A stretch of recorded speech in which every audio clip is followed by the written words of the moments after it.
It took me 10 years to learn that there are only 3 things that actually matter when it comes to building a good body to look fit. 3 things. That's it, and most people get all 3 of them wrong. So in these next 10 minutes, I'm going to break down exactly what they are and how to do them right so that you can achieve amazing results and save years. Look, I spent a decade making every single mistake you could make in the gym. I focused on the wrong muscles. I did exercises with terrible form. I worked out 6-7 days a week thinking more was better. And yeah, I looked good, but I didn't look aesthetic. I didn't look good in clothes. I just looked thick. And so if I could go back to day 1 and tell myself exactly what to focus on, this is what I would say. And these 3 lessons would have saved me years of effort. And the first thing is that I would tell myself to stop focusing on the wrong muscles and start building the ones that actually make you look good. The Pareto principle states that 20% of the effort will achieve 80% of the results. So what I didn't understand is that 20% of your effort is going to achieve that 80% of the physique that you want. And I used to think that 20% was lower chest, arms, legs, abs. But that's not what gives you that sexy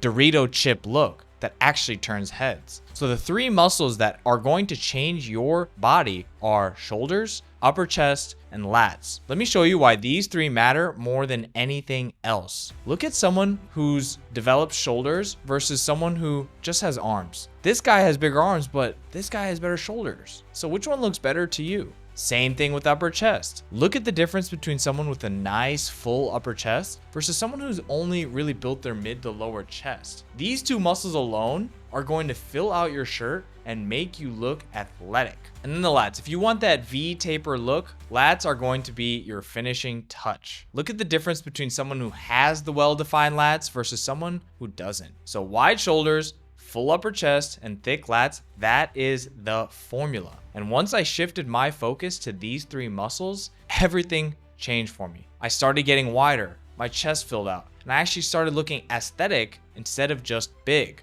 And so here are the exercises I wish I focused on from day 1. Upper chest, incline dumbbell press. Here's the key. Keep your elbows at a 45 to 60 degree angle, because I made the mistake of flaring my elbows out, and that turns it into a shoulder exercise. So keep them tucked and you'll actually hit your upper chest. Shoulders, focus on the lateral head and the rear deltoid. For the longest time, I neglected my rear delts, and that's what made my shoulders look flat when you looked at them from the side. And incorporating lateral raises and rear delt work is going to give you that 3D rounded shoulder look. And the best exercise I have for this is actually using the cable, because this prevents you from using your momentum, and that will really give you that nice contraction in your shoulders. And for rear delts, I really like using this machine. For lats, machine assisted pull-ups. This is going to light your lats on fire. And as a beginner, I recommend starting here because you can focus on form without swaying your body or using momentum. Controlled reps, full range of motion, and that is what's going to build your lats. Build the right muscles, stop chasing arms and abs, focus on these 3 muscles. But here's the thing. It's not about which muscles you build, it's about how you build them. The second thing I would tell myself is to stop swinging the weight and start controlling it on the eccentric, which means going slow on the way down. Here's what I mean. Let's say you're doing a bicep curl. Most people focus on curling the weight up and they swing it up, they use the momentum, they cheat the rep, but the real growth happens on the way down, the eccentric. The fancy term for this is time under tension. Studies show that when you focus on time under tension, when you control the eccentric and slow down the lowering phase, muscle growth increases dramatically. Think about it. When you're just flinging the weight around, your muscles are only under tension for a fraction of the rep. But when you slow down on the eccentric, you're keeping the tension on the muscle for the entire rep. And that's what forces growth. When I started focusing on this, when I stopped trying to move the heavy weight and started controlling it, that's when my physique blew up. I was lifting a little bit lighter, but I was growing a lot more. And here's the thing.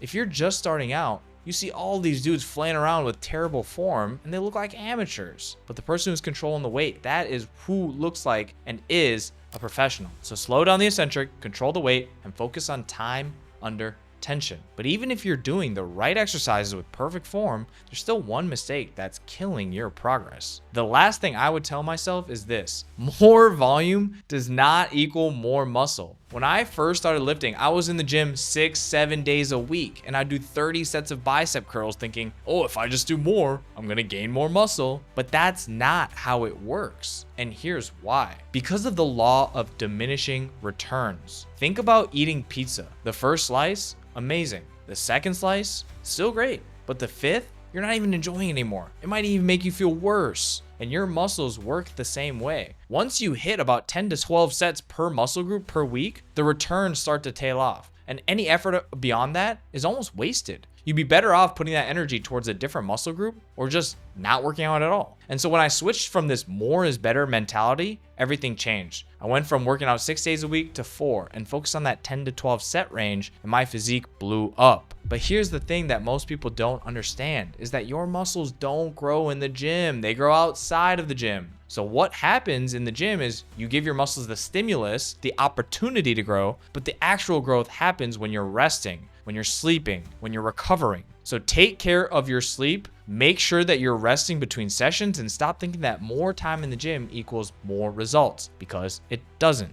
In fact, if you're working out 6 to 7 days a week, you're probably overtraining. You're not giving your body enough time to even recover. And that's why you're not seeing progress. So hit 4 days a week, hit each muscle group 10 to 12 quality sets, control the eccentric, and then rest. Easy. Take care of your sleep like your life depends on it. So put the phone away, stop eating heavy meals before bed. Your sleep is the single most important thing that you can do for yourself. And those are the 3 things that took me 10 years to figure out. Build the right muscles, control the eccentric. If I had known these 3 things on day 1, I would have saved myself years of frustration, years of spinning my wheels, years of looking in the mirror and wondering why I wasn't seeing any progress. But now you know. And if you apply these lessons, you're gonna look good way faster than I did. But training is only half the equation. See, here's the thing. You can train perfectly, but if your nutrition is off, you're not going to see results. So in my next video, I'm breaking down 10 years of nutrition knowledge in 10 minutes. And this is what I wish I knew about eating to build muscle and stay lean.